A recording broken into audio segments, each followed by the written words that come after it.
había un profesor, un catedrático islandés muy serio, ya señor mayor, yo era más joven, ¿no? Se levanta y me dice, ¿es el ayahuasca adictivo?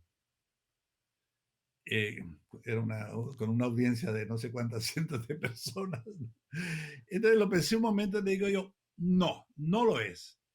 Y yo sé por qué. Porque lo he tomado cientos de veces.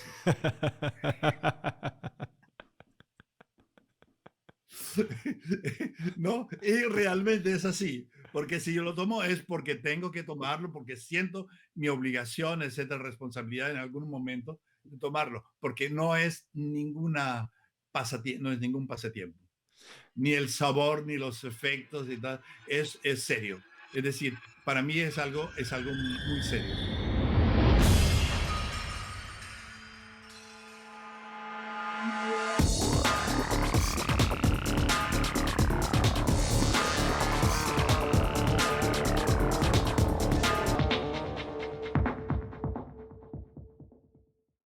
Hola y bienvenidos a un nuevo episodio de Cracks Podcast. Yo soy Oso Traba y entrevisto cada semana a las mentes más brillantes para dejarte algo único y práctico que puedas usar en tu vida diaria.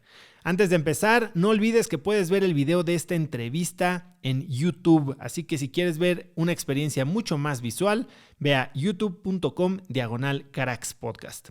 Mi invitado de hoy es Luis Eduardo Luna. Puedes encontrarlo en LinkedIn como Luis Eduardo Luna. Luis Eduardo es un antropólogo con ciudadanía colombiana y finlandesa. Ha dedicado 40 años de su vida al estudio del chamanismo y el uso terapéutico de plantas sagradas, especialmente la ayahuasca y plantas mixtas, entre las poblaciones indígenas y mestizas de la Amazonía peruana y colombiana. Es autor de libros como Vegetalismo, chamanismo entre la población mestiza de la Amazonía peruana, de 1986, y el Ayahuasca Reader, Encuentros con la Viña Sagrada del Amazonas, y es fundador de Huasihuasca, un centro de investigación para el estudio de las plantas psicointegradoras, artes visionarias y la conciencia que se encuentra en Florianópolis, Brasil.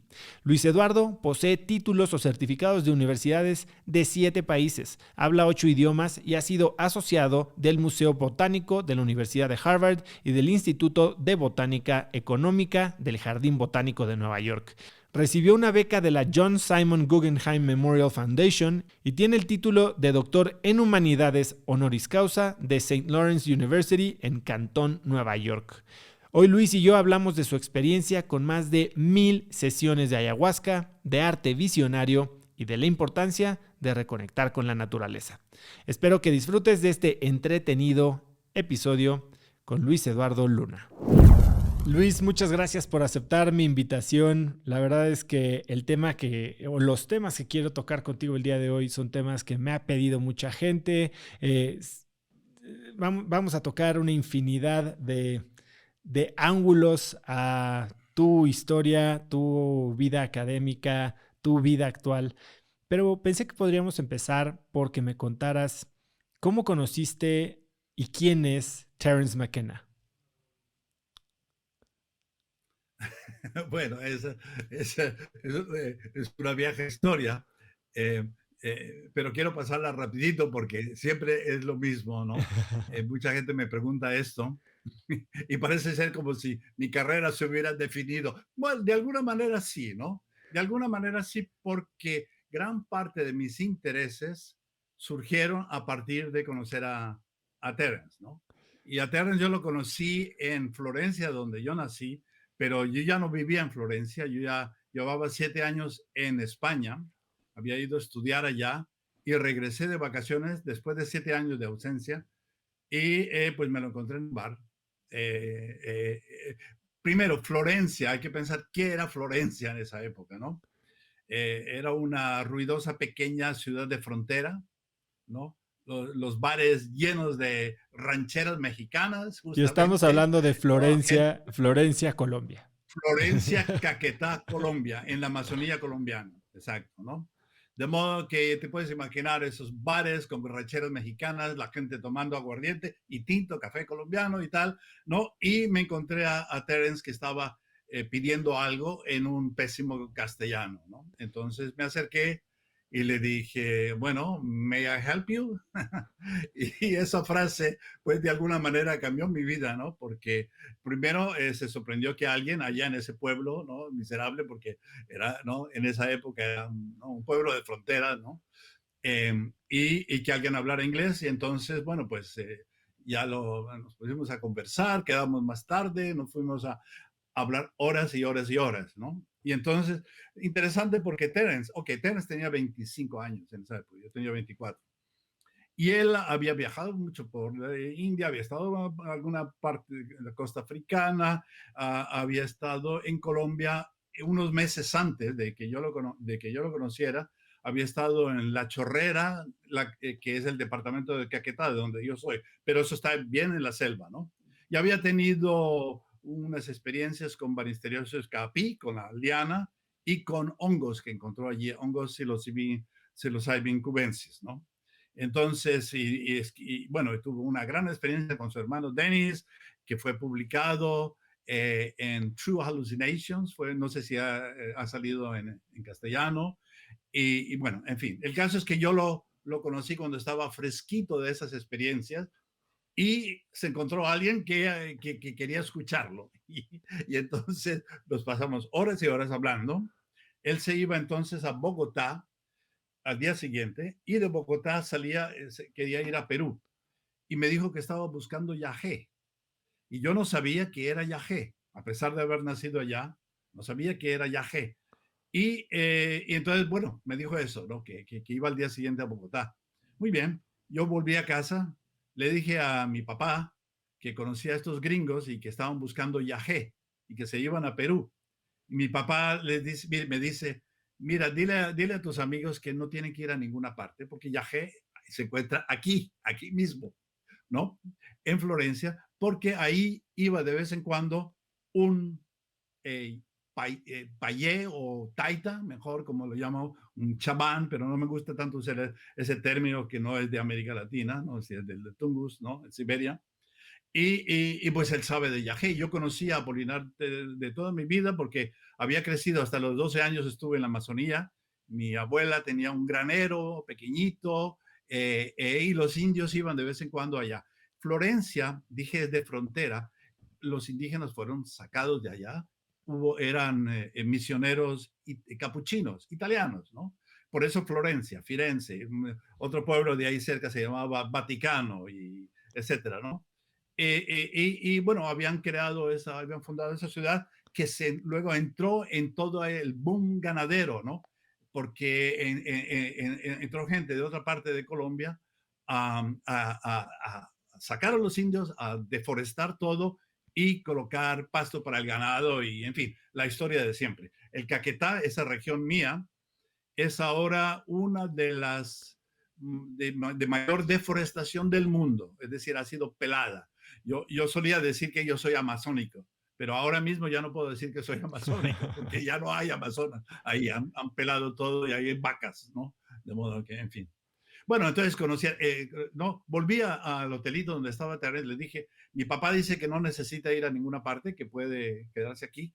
Entonces, de todas maneras, se fueron a Bogotá, se trajeron un montón de libros que compraron en Bogotá, hay buenas librerías, y regresaron a Florencia y nos fuimos a una casita de campo que nosotros tenemos, una cosita muy humilde, Villa Gloria, y ahí pues nos quedamos 2 meses en donde él estaba escribiendo su libro The Invisible Landscape, que es parte de eso es eso lo que llama el Time Wave Zero, que es una teoría del tiempo basada en el I Ching y basada en los cambios en los hexagramas, y estaba dibujando una curva y yo le ayudé a hacer el cómputo y ¿no? Y bueno, nos pasábamos el día pues hablando, un hombre de una cultura increíble, para mí de 24 años, que había estado en un seminario, había leído de filosofía y teología y literatura, ¿no? Pero no tenía esa visión grande que él tenía de física, ¿no? De ecología, de historia no europea, etcétera, etcétera. De modo que fascinado. Y bueno, nos quedamos 2 meses, donde eso era lo que hacíamos, conversar. Y en una ocasión, yo iba siempre a Florencia a buscar a la pensión donde iba a Apolinar, a ver si llegaba, ¿no? para ver la cuestión del viaje, ¿no? Y por fin lo encontré. Pero antes de eso, perdón, antes de ver Apolinar, resulta que un amigo alemán, que tenía un amigo húngaro, conseguimos un poco de yagé de Apolinar y lo tomamos allí. Eran Terence, su amiga de esa época, Erika, este amigo húngaro que se llamaba Carlos, Carman, pero lo llamamos Carlos, y yo. Entonces fue nuestra primera experiencia para él y para mí con Yagé 1971, a finales del 71. De modo que ese fue el comienzo. Y claro, esa experiencia fue suficiente como para decir, bueno, ¿qué es esto? ¿De qué estamos hablando? Porque nunca había tenido nada semejante, ¿no? Y fue el comienzo de mi interés por esto. ¿Y cómo fue esa experiencia? Porque entiendo que Pero pasaron 7 años. lo hicieron solos, sin ayuda de ningún chamán, ni Sí, Apolinar, ni sí, sí, nada. no, no, nada. No, no, no, no, no, lo hicimos solos. Bueno, yo vi un paisaje muy parecido del Bosco, ¿no? El Jardín de las Delicias del Bosco. ¿No? Me pareció algo ver así, ¿no? Muy lindo. Plantas que eran casi como organismos, como órganos dentro, ¿no? Como sí, órganos interiores, pero arquitectura y al mismo tiempo plantas, esas cosas híbridas que se ven en las visiones donde se rompen los límites, ¿no? De conceptuales ¿no? Y bueno, me pareció lindísimo y tal. Eh, Terence no vio nada, vomitó mucho y no vio nada. Estaba un poco enfadado de que yo había tenido esa experiencia. Y el húngaro, Carman, pues, que era un exfutbolista que había llegado allá de casualidad a arreglar máquinas de escribir en una ciudad donde casi no había máquinas de escribir, ¿no? Puedes imaginar. Es un sitio selvático, ¿no? Bueno, el caso es que Carmen empezó a ver mujeres desnudas y luego ya no dijo nada más y pasó su experiencia. Pero digamos que para mí esa primera experiencia fue decir, bueno, hay algo diferente, es algo que yo no sabía, ¿no? Yo no sabía que había estos espacios dentro de mí, ¿no? Y luego tuve con otra planta, que se pueden imaginar, pues tuve otras experiencias que fueron para mí místicas, ¿no? Y fue como abrir una ventana a algo que yo desconocía completamente. Entonces ya mi interés fue muy grande en esto. En el 73 yo me fui a Berkeley a ver a Terence. Pasamos 2 meses en Berkeley, eh, eh, donde había fantásticas librerías de viejo, ¿no? Donde comprabas por muy poco dinero, podías, ¿no? Y me fui llenando de libros de ese tema, ¿no? Aparecieron en 1970, bueno, ya en ese año, había aparecido el Yahé Letters de Ginsberg y Burroughs, fue, ¿no? El primer libro sobre Yahé, ¿no? Ese mismo verano donde yo estuve apareció Wizard of the Upper Amazon, que es un libro de Bruce Lamb, un, eh, un, eh, eh, ¿cómo se llama? Forester, ¿cómo se dice en español? Qué horror. Dedicado a la madera, ¿no? Extracción de madera, ¿no? Un conocedor de madera, pues conoció a un vegetalista y escribió un libro que fue ese Wizard of the Upper Amazon. Era lo único que se había publicado en esa época, pero habían salido ya y salieron este mismo año algunos de los grandes trabajos etnográficos. Peter Forst, que fue un especialista en peyote, justamente, que trabajó mucho en México con los huicholes. Trabajos de Schultes, que era el director del Museo Botánico de la Universidad de Harvard. En fin, los grandes, ¿no? Un artículo de Gordon Wasson, que fue el que descubrió María Sabina, etcétera. Entonces, me fui empapando de esa literatura y entre los libros que compré me dieron, creo que incluso me lo regaló Terence, el libro Amazonian Cosmos de Rachel Dolmatov.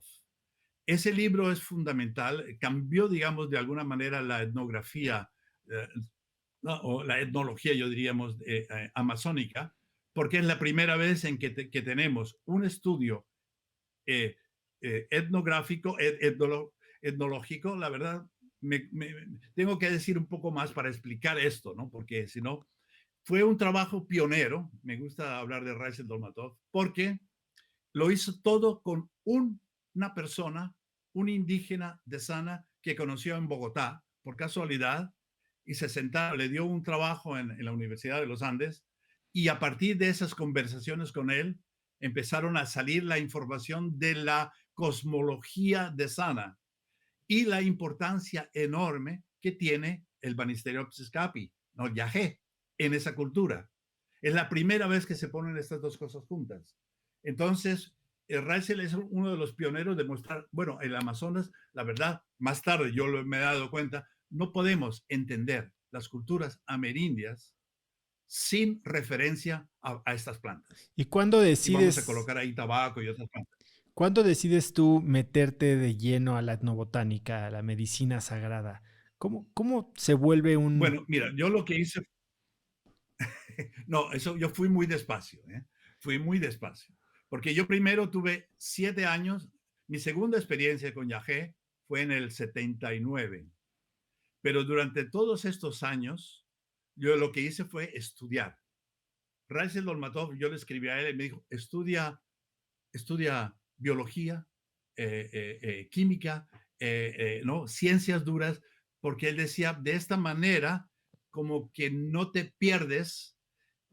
Hay que recordar que estamos en la época de Carlos Castañeda, ¿no? Sí, Con lo cual había una gran cantidad de especulaciones de otras conciencias de tal y cual, ¿no? New Age estaba, ¿no? Que esto, imbuido por otro lado del LSD y de las experiencias con hongos y cannabis por todas partes, todo eso lleva a muchas elucubraciones, fantasía o ideas interesantes, pero que desde el punto de vista de la ciencia occidental, pues parecían demasiado lejanas, demasiado extrañas. Entonces Rachel seguramente me dijo, oh, no, no, cuidado, no te metas por ahí, mete por aquí. Y me pasé, luego me fui a Oslo, me pasé años, primero estudiando matemáticas para poder entrar en la facultad, porque se me había olvidado completamente, ¿no? Estudié algo de química, estudié algo de ecología, un poquito de esto, lo otro. Lo que yo pensaba es que quizás todo esto me iba a ayudar de alguna manera a entender también cuando luego yo volviera, ¿no? Antes de la antropología o de la etnología, tener un poco de idea de ciencias duras, de alguna manera también por método, ¿no? Porque son ciencias duras donde tú tienes que tener un resultado correcto, ¿no? Un resultado que no es ambiguo, digamos, ¿no? Muy diferente de las ciencias humanas donde hay interpretación, ¿no? Y más todavía si nos metemos en el campo de la conciencia, donde todo es interpretación, la verdad. Ahí ya entramos en otra cosa. Luis, antes de entrar a la parte más técnica, que es algo que mi audiencia disfruta mucho entender los detalles, me gustaría que me contaras sobre tu maestro, sobre don Emilio.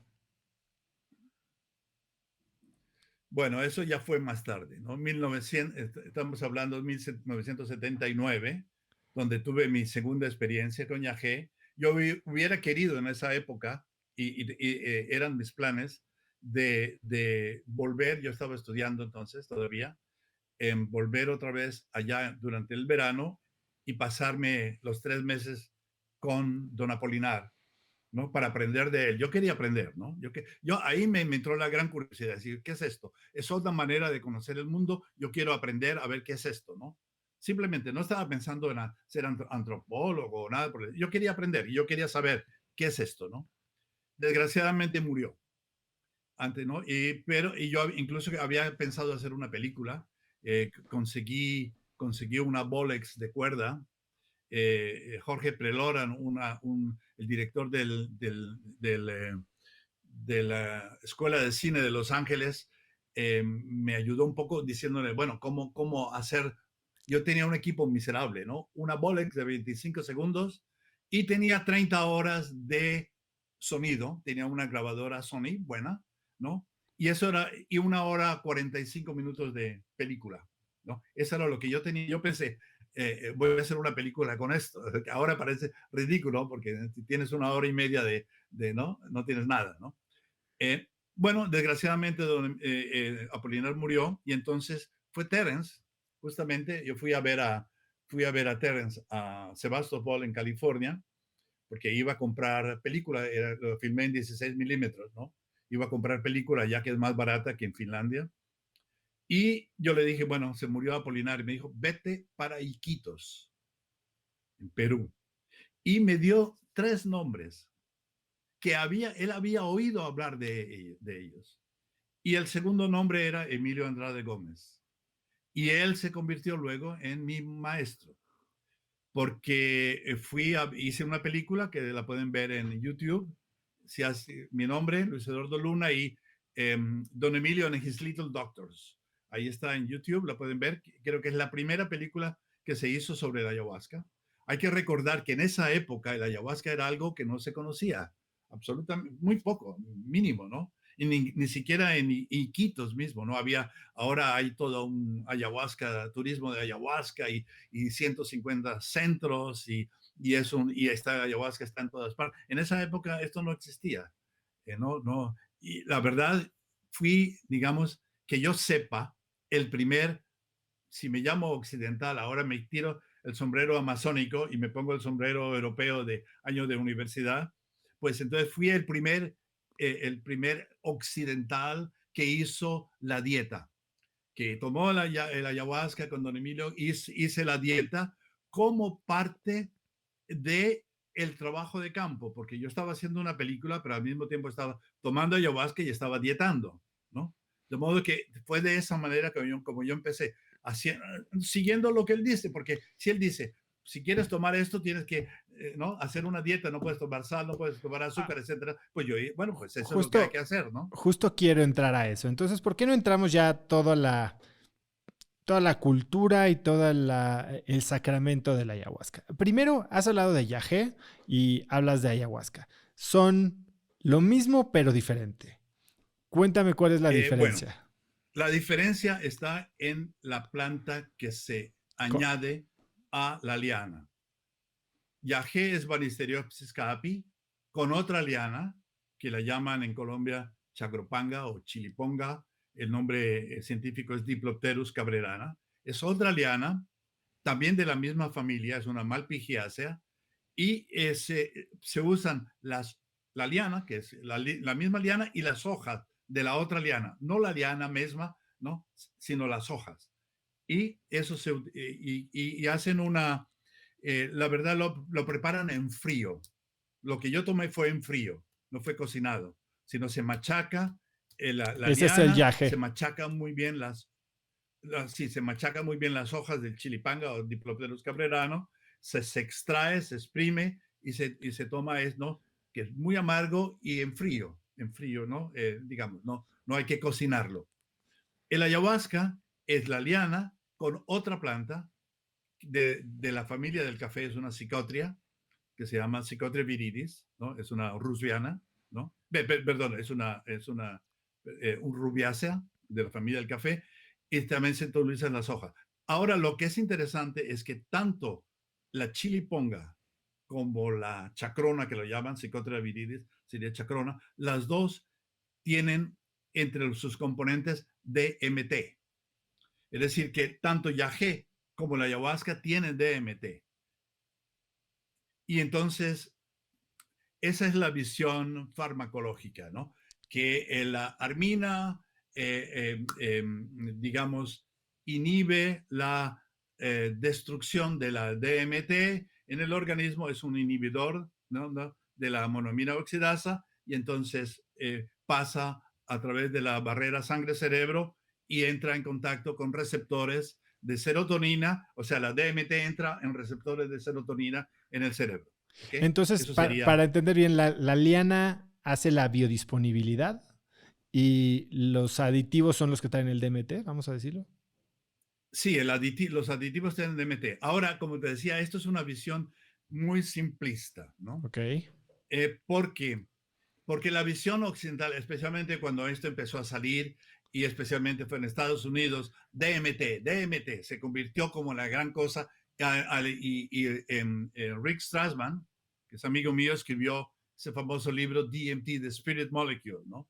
Y otro amigo mío, Jess Callaway, lanzó la idea, la hipótesis de que DMT estaría envuelto en los sueños, de modo que de alguna manera, ¿no? Por la noche pasamos por varios periodos de REM y que serían provocados por una DMT endógena, ¿no?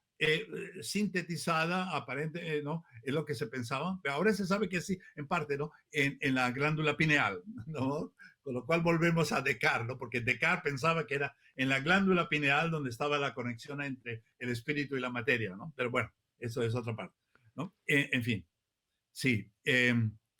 Entonces, ok, pero entonces se pensó que, ok, el Banisteriopsis es solamente algo que deja a la molécula de DMT entrar allá, y como que si fuera la más importante, eso fuera lo más importante, pero no lo es entre las culturas indígenas.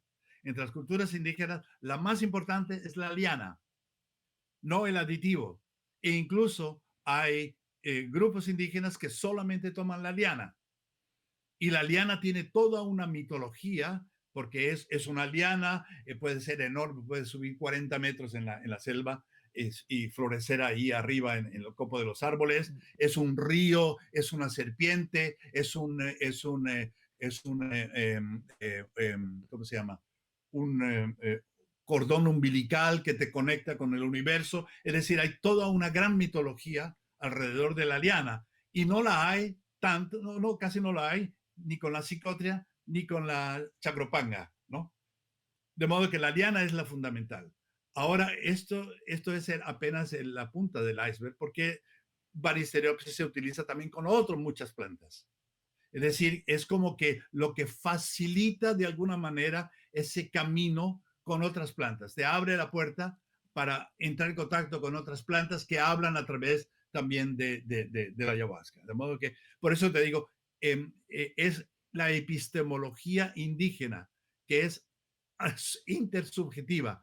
Tomas la liana para aprender sobre estas otras plantas que están allá afuera. Es decir, es un instrumento de conocimiento. Dices que la Eso es lo más ayahuasca, importante, no tanto las visiones.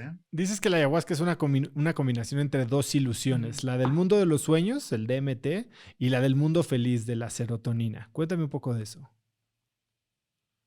Bueno, no, eso fue una metáfora que yo utilicé en algún momento, ¿no? Bueno, en primer lugar, hay que tener en cuenta que nuestra percepción normal del mundo es de alguna manera ilusoria. ¿Por qué? Porque nuestra capacidad visual, tú ves en foco y con atención solamente una pequeña parte, es la visión foveal, ¿no? Donde tú ves algo y lo demás está fuera de foco. Si tú te concentras en algo, tú ves ahí, ¿no? Eso está en foco, lo demás está fuera de foco, ¿no? Es periférico, ¿no? Y con lo que hacemos en la percepción normal es que hacemos como un trazado en donde vemos esto, esto y esto y esto, y construimos esa realidad que pensamos que es tridimensional, que está allá, ¿no? Pero de alguna manera esa percepción es ilusoria porque depende de la memoria, ¿no? Es decir, que tú estás construyendo a partir de la memoria, de lo que recuerdas. Claro, si vas allí, ves esto, y vas allí y tú sabes que estaba allá, pero de alguna manera construimos esa realidad, ¿no? Es ilusoria de alguna manera. Y está mediatizada, entre otras cosas, por la serotonina que te da ese enfoque, ¿no? Que te da esa, ¿no? Es una de las múltiples funciones de la serotonina. DMT te lleva al mundo de los sueños. DMT, ¿no? Te lleva a ese mundo ¿no? Donde todo es posible, donde todo está vivo, donde hay montones de colores, donde tu imaginación crea mundos, ¿no? Tu imaginación crea mundos y se te presentan esos otros espíritus, ¿no? Que son también otra ilusión de alguna manera, ¿no? Entonces, lo que tenemos bajo el ayahuasca es como que la unión de dos ilusiones, ilusión cotidiana y la ilusión del mundo de los sueños, ¿no? Y nos hace sentir más y más que realmente nos vivimos en un ensueño, ¿no? Es una fantasía extraordinaria, ¿no? Donde, ¿no? Que está absolutamente ligada con nuestra creatividad, con nuestra emoción, etcétera, ¿no? Que por otro lado, una visión totalmente opuesta a la visión cientifista, económica, donde todo tiene un valor, donde tú ves las cosas por su valor y donde de alguna manera olvidamos toda esa parte sensorial y estética. Entonces, de alguna manera, la ayahuasca te vuelve otra vez a abrir tu sensibilidad, ¿no? Hacia la maravilla que es estar vivo, ¿no? ¿No? La maravilla, sí, que nos envuelve. Ese es uno de los beneficios, ciertamente, y se ha hablado de que también puede ayudar a combatir adicciones. Se han hecho estudios sobre el efecto que tiene neurogénesis inclusive. ¿Por qué Sí, tomar? sí. Y por otro lado está la parte más cultural, ¿no? En la que, como tú lo dices, la planta es el maestro. Eh, Uh -huh. por qué tomarlo más de una vez después de que tienes esta experiencia? ¿Por qué la gente toma ayahuasca? Entre los indígenas, pues se hace periódicamente, ¿no? ¿No? Por ejemplo, los Siona, pues de vez en cuando hacen 3 noches seguidas, ¿no? Pero claro, en el caso de ellos van a lugares específicos, porque el ayahuasca o el yagé, ¿no? Le llaman Iko, ¿no? Es un instrumento de navegación para ir a lugares específicos que están diseñados o conjurados a través de ciertos cantos, ¿no? Que son los que te llevan a ese lugar. Entonces, el payé o el chamán o, ¿no? O el taita, ¿no? Dice, bueno, esta noche vamos a ir a ver el tercer cielo, el segundo río del tercer cielo, porque ellos tienen todo, la concepción que tienen del universo es de muchos diferentes, ¿no? ¿No? Y entonces vamos a ir allá esta noche. Pero claro, ellos lo toman porque ellos tienen ya una concepción del mundo, ¿no? Bastante clara, y entonces, bueno, esta noche vamos a ir allá.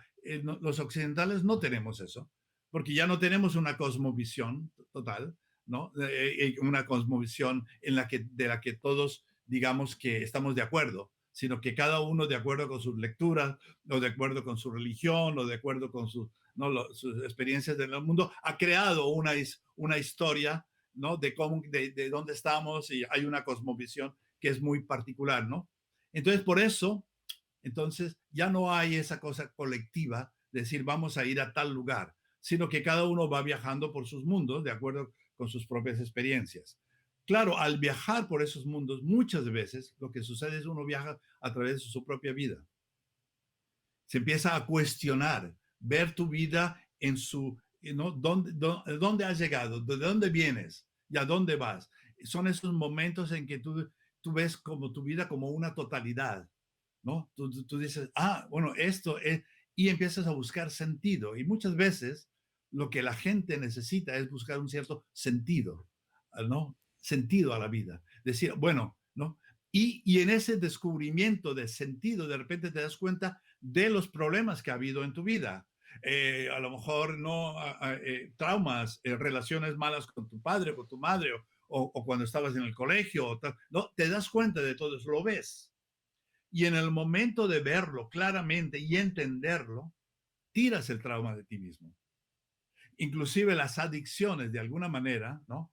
No es que sea una bala mágica que pasa, ¿no? Pero de alguna manera te ayuda a decir, ok, bueno, soy adicto a esto por esto. Y en el momento que lo entiendes, entonces de repente te quita ese deseo de volver a repetir porque ya lo has entendido. Es por esto que lo hago. Entonces no necesito hacerlo más, porque ya lo he entendido. ¿Comprendes? Es decir, se trata de hacer consciente material inconsciente. En ese sentido, ¿no? El ayahuasca puede ser extraordinario. Y en ese sentido, pues la gente lo hace varias veces porque la verdad, pues todos tenemos por dentro muchas cosas que resolver, ¿no? Y no se resuelven en una noche. Aunque yo he conocido gente que dice, mira, en una noche es como si hubiera ido 2 años o 3 años al psicoanalista, ¿no? Porque de repente lo entiendes todo, ¿no? Es eso.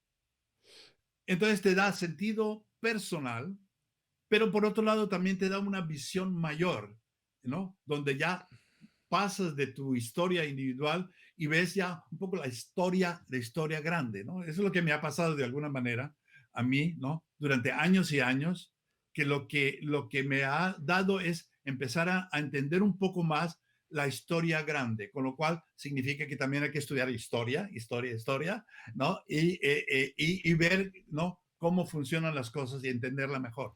Tú a mí me mencionaste que años de experimentación y contacto con el ayahuasca te llevaron a un cambio de conducta, a un cambio de vida. ¿Cuál crees que fue el cambio más importante que te dejó o que te dejaron estas experiencias?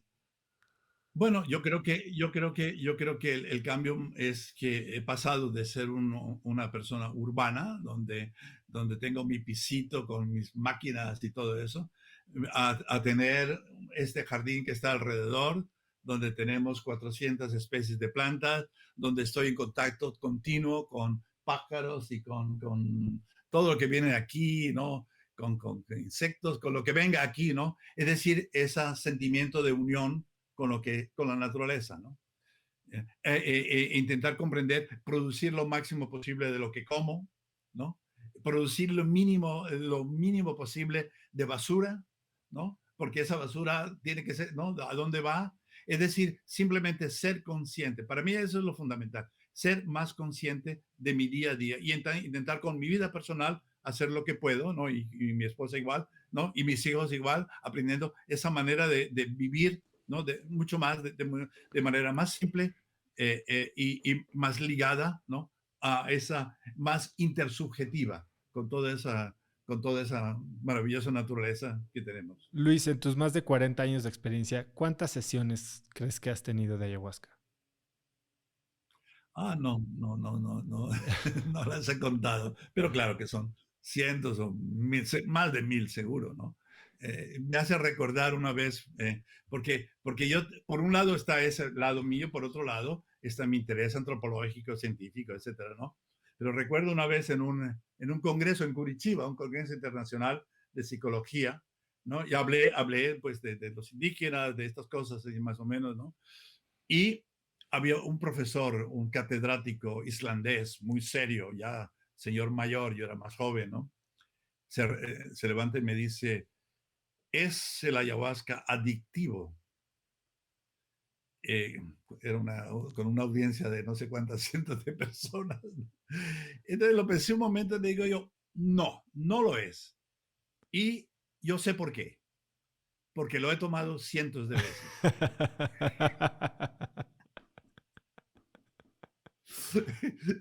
¿No? Y realmente es así, porque si yo lo tomo es porque tengo que tomarlo, porque siento mi obligación, etcétera, responsabilidad en algún momento de tomarlo, porque no es ningún pasatiempo, ni el sabor, ni los efectos y tal, es serio. Es decir, para mí es algo muy serio. Quiero No llegar es, a no es eso. un pasatiempo. Quiero llegar a eso. ¿Por qué Eh, no para la gente? En México, y lo mencionaste, ¿no? En Icaro hay 150 retiros, en México hay turismo y como que ha desvirtuado mucho la experiencia. Pero entonces, ¿cuál es el pre, durante y post de una experiencia bien hecha de ayahuasca? Desde la dieta hasta la integración. Ya, bueno, yo te diría justamente es eso, es como una cruz. Y en el centro está el ritual. Entonces tú tienes una preparación que no es una receta, que no puedes hacer esto, no sé, sino se trata de ir concentrando tu atención hacia ese punto donde vas a dar total concentración. Un ritual no es nada más que estar en el tiempo y en el espacio fijado en un momento concreto del tiempo y el espacio. Se trata de marcar, este es el momento. Hacemos rituales todo el tiempo, ¿no?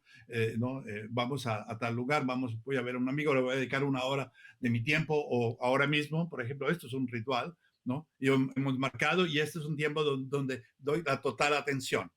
No he hecho gran preparación, tú sí, pero bueno, pero en un Bastante. ritual de ayahuasca, ¿no? De ayahuasca, tú tienes una preparación ¿no? Que puede ser en parte, puede ayudar la dieta, ¿no? Es lo que ellos dicen. La dieta te hace de alguna manera, es como un pequeño sacrificio, es decir, que esto es algo que, ¿no? Que tú lo haces y que justamente te ayuda a enfocar, ¿no? Hay posiblemente, pero ahí tendríamos que especular que hay también, desde el punto de vista fisiológico, también hay motivos, ¿no? Por ejemplo, se insiste mucho en no tomar azúcar o reducir el azúcar, incluso la sal, lo máximo posible, ¿no? Esto posiblemente facilita de alguna manera, ¿no? Y comer poco, ¿no? Facilita de alguna manera la experiencia, porque, claro, cuando comemos, nuestro organismo está ocupado en otras cosas y cuanto menos le demos trabajo, que nos podamos concentrar en la experiencia mejor, ¿no? Entonces esto sería como que, ¿no? El foco. ¿Cuánto tiempo Y por otro dura? lado, la integración, es muy Antes importante. de pasar la integración, ¿cuánto tiempo se recomienda hacer la dieta? Bueno, eso ya depende de, ¿no? En la Amazonía, normalmente siempre dicen 3 días. 3 días, ¿no? 3 días antes y 3 días después. Eso es lo que siempre dicen los ayahuasqueros ahí, ¿no? Sí. Y se habla de que es entonces no sal, no azúcar, me parece que es sin carne, sin café, había leído. ¿Qué otro tipo de cosas se Bueno, recomiendan evitar? como te dije, no, como te dije, yo no quiero, no quiero colocar como una especie de fórmula o dieta, etcétera, ¿no? Porque, en primer lugar, eh, eh, es muy complicado esto. No, la persona que te da el ayahuasca, es muy importante que no les des demasiado poder, ¿ok? A tu guía. Porque sí, bueno, si tú confías plenamente, yo a don Emilio lo adoraba y yo lo confiaba completamente, pero no todo el mundo tiene esa suerte. O sea, ¿no? Porque muchos de los ayahuasqueros o los que dan el yagé, hay algo también la cuestión de poder, que yo pienso que justamente uno de los problemas más serios que tiene la ayahuasca y otras plantas de estas, ¿no? Es bueno, lo que llama la inflación del ego o algo así, ¿no? La persona empieza a tener ese poder. Yo tengo algo que la gente quiere y entonces, ¿no? Y me pagan esto y tal y cual, y tú empiezas a poner condiciones, y muchas veces eso de no comas esto, no comas esto, no comas esto, no sé qué, eso de alguna manera a veces es como que darle una serie de, con lo cual la persona está tomando un cierto poder sobre ti, ¿no? Porque Ya. si luego no pasa nada, tú tomaste café o tomaste no sé qué, no, entonces yo pienso que la cuestión de la dieta, es algo que debe uno encontrar en sí mismo. Ahora hay recomendaciones, los indígenas dicen sal, azúcar, carne roja, yo ya no como carne roja, simplemente también por motivos ecológicos, ¿no? Tal, en fin, ¿no? Todo lo que ayude y facilite hacia ese momento de ritual, ¿no? Incluso Incluso eh, eh, abstinencia de el sexo. sexual, sí, bueno, allí lo dicen también, ¿no? Ahora todo depende, ¿no? Eh, esto es complicado, ¿no? Porque por otro lado, sabemos a través del tantrismo, ¿no? Pues que si tú guardas tu esperma y tal, ¿no? Estás guardando energía y que puede ser que esto te facilita luego abrir también, ¿no? Pero como te digo, yo no quiero poner recetas ni nada porque entonces me estoy colocando en la situación de poder y yo pienso que no la quiero tener, ¿no? Ahora hablemos un Sí. poco de la sesión. Se toma, se elige un guía, se va a un lugar en la selva, digamos que es en donde sucede ahí en Perú. ¿Y cómo se ve una sesión tradicional de ayahuasca? ¿Cuánto se toma y qué pasa? Bueno, no existe el ritual de ayahuasca, el ritual, ¿no? No existe. O sea, no podemos decir que hay lo mismo, no hay una fórmula, ¿no? Los indígenas lo hacen de alguna cierta manera, la tradición ayahuasquera de Perú es de otra manera, ¿no? Incluso entre los indígenas hay diferentes rituales, ¿no? Porque hay el ritual individual con 2 o 3 personas que es para resolver un cierto problema, ¿no? Espiritual o de salud, lo que sea, ¿no? Y hay los grandes rituales colectivos donde quizás puede ser en parte para recibir a gente que viene de otra tribu y se hace la gran ceremonia, ¿no? Donde hay antorchas y se baila y hay flautas y todo eso, ¿no? Es otra cosa, ¿no? Que desgraciadamente ya de eso hay poco, ¿no? Entonces lo que se ha hecho, lo que se ha generalizado y lo que los ayahuasqueros peruanos que han tenido una gran influencia en todo este proceso de toma de la ayahuasca, lo hacen ya en la oscuridad, ¿no? En la oscuridad, incluso puede ser muy estricta. Uno de mis maestros, don José Coral, no permitía absolutamente ni una chispa de alguien encender una cerilla o menos todavía poner la linterna, ¿no? Es, ¿no? Total oscuridad porque se trata de dejar a los espíritus venir, ¿no? Y estar uno completamente abierto a esa experiencia. La luz te trae ¿no? A esta realidad, ¿no? Entonces, ¿no? Y bueno, entre los ayahuasqueros, la música es muy importante. Los cantan los ícaros, que por cierto, ya que estoy aquí, muchos latinoamericanos me están escuchando, por favor, ícaros, no ícaros, porque los americanos cuando empezaron a llegar al Perú y empezaron a decir ícaros, y ahora todo el mundo dice ícaros, incluso vegetalistas peruanos dicen ícaro, pero no es ícaro, es ícaro, porque viene del verbo ícarar, que significa cantar una canción, darle poder a algo, ¿no? Eso es ícarar. Entonces el ícaro es como que la canción, es muy linda esa idea, ¿no? Que las plantas, algunas plantas te dan los cantos, ¿no? La verdad, en gran parte, en la cosmología amazónica, en la relación con esos otros espíritus, con estas personas no humanas, es a través del canto. ¿No? Es muy importante el canto, y es el canto que cura. Cuando yo estuve entre con un taita o chipibo en Santa Rosa de Pirococha, en el 86, pasé allí con él un mes, ¿no? Haciendo la dieta y tomamos 13 veces, en una pequeña aldea de unas 60 personas, la inmensa mayoría niños, ¿no? De modo que pocos adultos, ¿no? Y entonces tomamos 13 veces y y yo en esa época yo estaba recogiendo muestras botánicas, ¿no? Para saber cuál es la planta que se utiliza, cuál es el aditivo, etcétera, ¿no?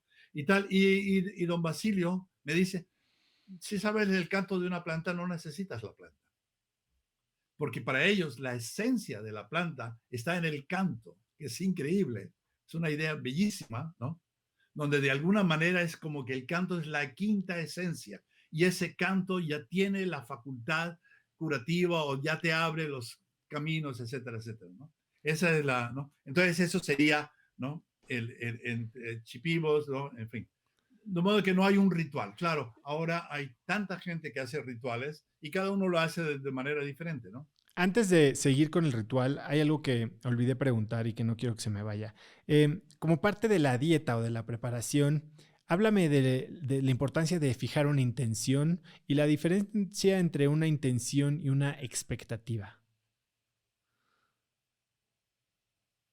Ah, ya, ok, bueno, sí, sí, bueno. Eh, yo siempre le digo a la gente, y me lo digo a mí mismo, no esperar nada, no esperar nada. Incluso yo trabajé también con las iglesias de Santo Daime, aquí en Brasil, con todas ellas, con la Unión de Vegetal, con Santo Daime, con Barquiña, yo fui el primer antropólogo que hizo un trabajo, ¿no? Y todo el mundo dice sobre todo las iglesias dicen que son dones, ahora no recuerdo cuál es la palabra que ellos utilizan, ¿no? Son como regalos que te da. Entonces, tú no vas allí esperando que te van a dar esto o lo otro, ¿no? Si tú vas a algún sitio esperando que te van a dar una cena con jamón y queso, pues no esperar nada, porque lo que llega es como una especie de regalo que te da el mundo espiritual, el mundo de las plantas, etc. De modo que no es bueno estar esperando. Por otro lado, tú sí puedes ir con la intención de que quieres resolver algún tipo de problema. Quiero resolver el problema con mi madre. Y entras allí y como que de alguna manera eso un poco te guía, ¿no? No siempre funciona, ¿no? Porque, o no siempre funciona de la manera como tú esperas. porque esa es otra cosa, ¿no?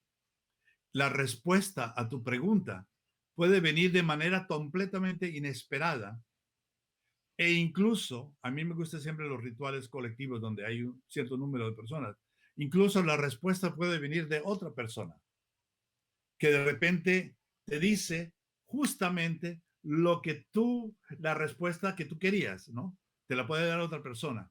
Y a mí me gusta, y entrando si quieres, para eso quiero entrar en una cosa que es muy importante y que cada vez me parece más importante.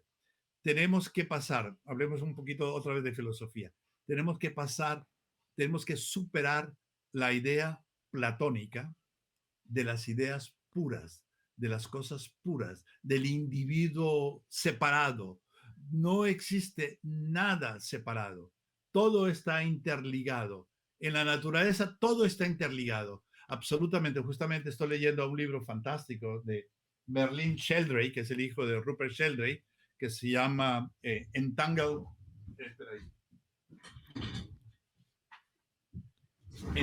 Life, ¿no? Que es sobre micorriza, todas esas uniones que hay, ¿no? Entre hongos y plantas, ¿no? Que forman lo que él llama de wood web, ¿no? White wood Sí, web, I sí, think, sí, me sí. parece, ¿Has ¿no? Y que visto es, el y que es, documental? Hay un está por, documental que se llama Fantastic Fungi, una cosa así, que habla de todo el claro, mundo. claro, Luis, sí, sí, sí, sí. Absolutamente, ahí está. Y Paul Stamets, que es amigo mío, está en la película, etcétera, ¿no? Es esto, estar consciente de todo, de esta relación que está allá afuera y está dentro de nosotros. Justamente estaba escribiendo ahora, ¿no? Que digamos que muy, el suelo, la salud del suelo donde se crecen las cosas, depende de toda esa diversidad de microorganismos. Y el fruto de ese suelo saludable da frutos saludables que tú tomas y que de alguna manera son buenos para la microbiota que tenemos dentro, de la cual también dependemos. Es decir, que no somos individuos, somos complejos. Cada uno de nosotros tiene trillones de microorganismos que incluso tienen efecto incluso hasta nuestro mood, ¿cómo se dice en Humor, español? nuestro humor. Eh, eh, eh, nuestro humor puede cambiar, ¿no? Puede depender también de eso, que se pueden hacer adictos a cierta comida o cierta cosa y que te llevan allá y no. Es decir, todo está relacionado, ¿no? Luis, dime algo. Entonces, Hablemos de la experiencia un poco más. ¿Cuánto dura el efecto de la ayahuasca? Y háblame un poco de esta fase de purga, ¿no? Porque me lo acabas de decir, sabe mal, es un sentimiento que no es placentero. ¿Cómo se siente? bueno, eh, eh, para mí esa es la cuestión de la purga, ¿no? Que no siempre vomitas, pero una vez que te acostumbras y no es gran cosa. Simplemente tú sabes que tienes que vomitar y ya está. O sea, hay tribus en Amazonas donde cada mañana vomitan, es como lavarse los dientes, ¿no? Entonces no hay nada especial. Una vez que te acostumbras a eso, ya ni le das importancia. Simplemente cuando llega el momento vas y vomitas y ya está, listo. No hay que darle, no, gran importancia a eso. No es que, uy, que hay que vomitar, pues se vomita y ya está, no hay ningún problema, ¿no? Y el efecto, bueno, depende, claro, de cuánto tomas, etcétera, pero lo típico es, tú tomas digamos, una dosis buena, suficientemente potente, también depende de ¿Qué? cómo se prepara, no puedes decir que son 50 milímetros o 80 milímetros, porque todo depende de la preparación. Y la preparación depende de las plantas, y las plantas depende de cuándo se cosecharon, ¿no? Porque la planta es un organismo vivo donde todo esto ¿no? Fluctúa, de modo que los indígenas ya dicen, bueno, hay que tomarlo, hay que cortar la planta por la mañana y luego en qué luna y luego si va a florecer o no va a florecer. Es decir, hay todo un enorme conocimiento detrás del conocimiento de las plantas, ¿no? Cada una de las plantas. De modo que por eso no se puede decir que es tanto, tanto, no, es imposible, ¿no? Completamente. Entonces, digamos que una dosis suficientemente buena, después también depende del metabolismo. Algunas personas tienen metabolismo muy rápido, 25, 30 minutos ya empiezan a sentir. Otras personas son mucho más, tarda más, 45 minutos, una hora, incluso hay gente que tarda bastante, ¿no? Y entonces, bueno, ¿y qué pasa? Bueno, pues ahí ya depende, o sea, ¿no? Digamos, yo puedo describir más o menos lo que yo siento normalmente cuando lo hago. Hay una cierta vibración, hay una cierta vibración en el cuerpo, ¿no? Siento que hay algunos cambios y también, digamos, la visión empieza como que empieza a ser diferente, como que hay una vibración, digamos, yo diría que es esto, ¿no? Y entonces tú ya sabes que viene, ¿no? Y lo mejor es quedarte tranquilo, cerrar los ojos y relajarse completamente y dejarse ir, ¿no? Claro que hay gente, ¿no? Que se asusta, porque, especialmente al principio, porque el sentimiento es muy diferente. Es decir, no importa cuánto yo te diga cómo es, no lo vas a saber hasta que lo haces, ¿no? No hay manera, ¿no? No, es como, bueno, perdón la comparación, ¿eh? A una persona que nunca ha hecho el amor, puedes decirle lo que quieras y explicárselo como quieras, nunca lo vas a ver, ¿no? Entonces, es decir, la experiencia es completamente, ¿no? Y ahí depende de lo que pase, depende de tu intención, depende, ¿no? Depende del contexto, muy importante el contexto.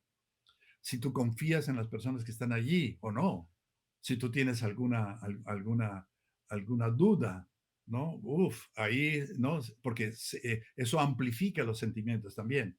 Si tú tienes algún tipo de miedo del lugar donde estás, se puede amplificar ese miedo, ¿no? Hay gente que se pone bastante mal, gente que se asusta mucho, ¿no? Hay gente que se asusta mucho porque es algo que nunca han experimentado y, ay, por favor, que me quiten esto, ¿no? Etcétera, ¿no? Entonces hay que cuidar a la persona para que, sobre todo, es tranquilidad, respirar despacito, a fondo, ¿no? Yo tengo un truco que es, bueno, normalmente no lo digo, es un dedo aquí, otro dedo en el plexo solar, ¿ok? En esos dos puntos, con esos dos puntos, tú sabes cuál es la situación de la persona muy bien. ¿Por qué? Primero, este músculo de aquí, cuando tenemos dolor o miedo, cualquier cosa, tú lo ¿no? Y entonces este músculo de aquí te da mucha información sobre el estado psíquico de la persona, ¿no? Tú puedes leer bastante allí, sobre todo si ya tienes experiencia, lees bastante cómo está la persona aquí. Y luego en el plexo solar, tú estás monitorando tres funciones.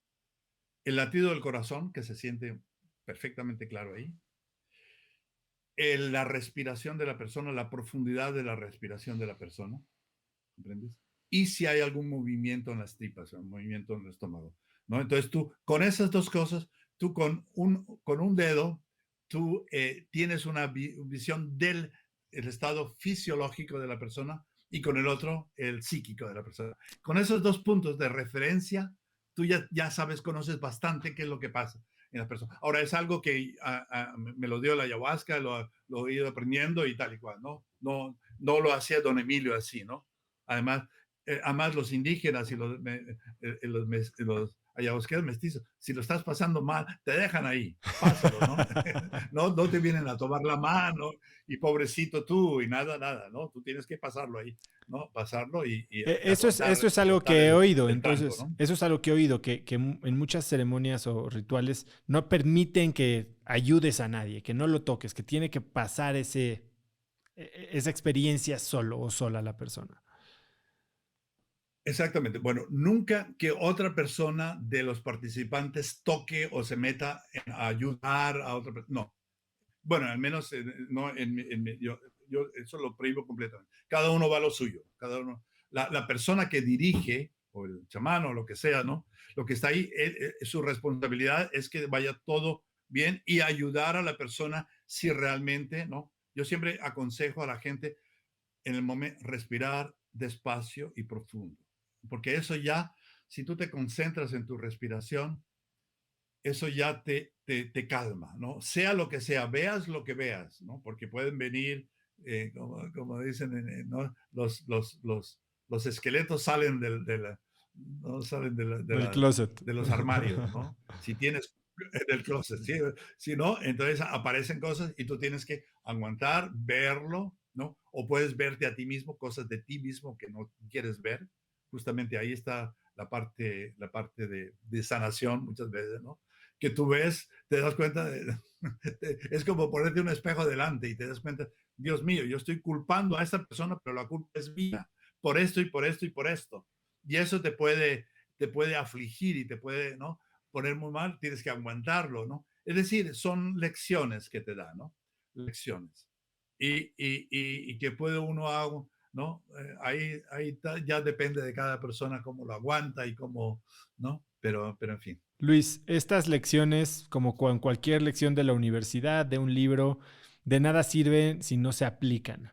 Háblame un poco de este proceso de integración. Absolutamente. No, no, absolutamente. Es decir, que si no se aplica, si no aplicas todas esas lecciones que pueden ser muy profundas, entonces, ¿para qué? Entonces es como ir a una película muy buena, ¿no? Donde sales, ves y estás en ese momento y a lo mejor durante una hora, 2 horas o tal, y sientes, ¿no? La vibración de la película, yo quiero hacer esto, pero luego se olvida y al día siguiente eres el mismo que eras antes, ¿no? Entonces es muy importante, ¿no? Poner atención a esas lecciones y también enfocar. Yo aconsejo escribir o de alguna manera encontrar algo, algún elemento mnemotécnico que te recuerde para no olvidar esa lección, ¿no? Yo, sobre todo, para mí, lo que yo aconsejo a la gente, como toda esa cuestión de animismo y de subjetividad, es simplemente la mejor manera es poner atención dónde estamos, en qué planeta estamos y ver esa relación con el mundo de la naturaleza, que ya de por sí es, es curativo, ¿no? Eh, la mejor manera de salir de una depresión es meterte en un bosque, solito, y simplemente sentir el bosque, sentir la naturaleza y estar sin muchos conceptos, no, porque esa relación es una relación más multisensorial, no es cognitiva, no es hecha a base de contexto, sino meterte allí. Lo que hay un autor, no recuerdo ahora su nombre, un japonés, que tiene el concepto de baño de selva, baño de floresta, ¿no? Donde tú vas a bañarte con la naturaleza, ¿no? Eso ya es enormemente curativo. Y si yo diría, si es eso lo que sacas de peyote, de ayahuasca, de cualquiera de esas plantas, que te ayuden a reconectar con la naturaleza, que es lo que está detrás de todo nuestro problema actual.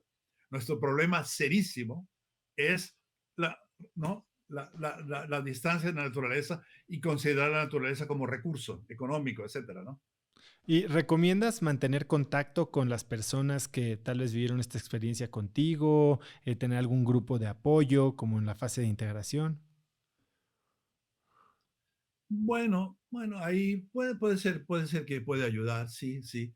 Yo tengo un amigo en California, Larry Norris, que incluso hizo su doctorado sobre integración y ayahuasca, ¿no? Él hizo su doctorado en el California Institute of Integral Studies y él es un especialista en esto, incluso tiene una organización, ahora no recuerdo cómo se llama, eh, donde es justamente para ayudar a, no tengo, pero no recuerdo cómo se llama, para ayudar, porque mucha gente se va a Perú, toman ayahuasca por ahí con cualquiera, regresan a Estados Unidos y están en un lío tremendo porque no han integrado o la persona no te ha ayudado, no ha habido un setting suficientemente bien hecho para que la gente de alguna manera asimile y llegan ahí y llegan incluso en peor estado que estaba. Entonces, él ha creado esta institución justamente para ayudar a la gente a integrar.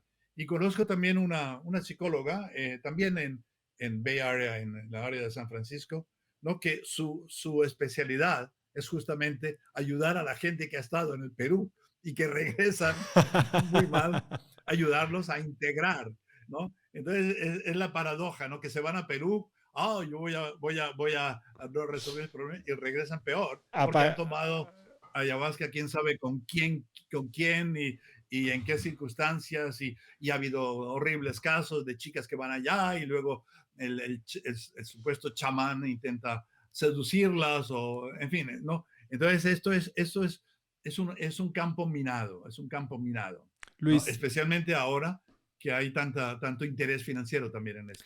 y para alguien que quiere descubrir esto, eh, ¿cómo informarse? ¿Cómo evitar? Además, ¿qué es lo que estoy tratando de lograr con esta entrevista?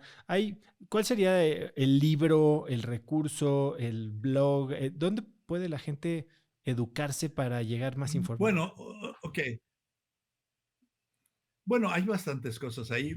Yo digamos con Rick Strassman, nosotros y Ede Fresca y Slavek Wojtowicz. Espera un momento, te voy a mostrar el libro. Escribimos un libro juntos.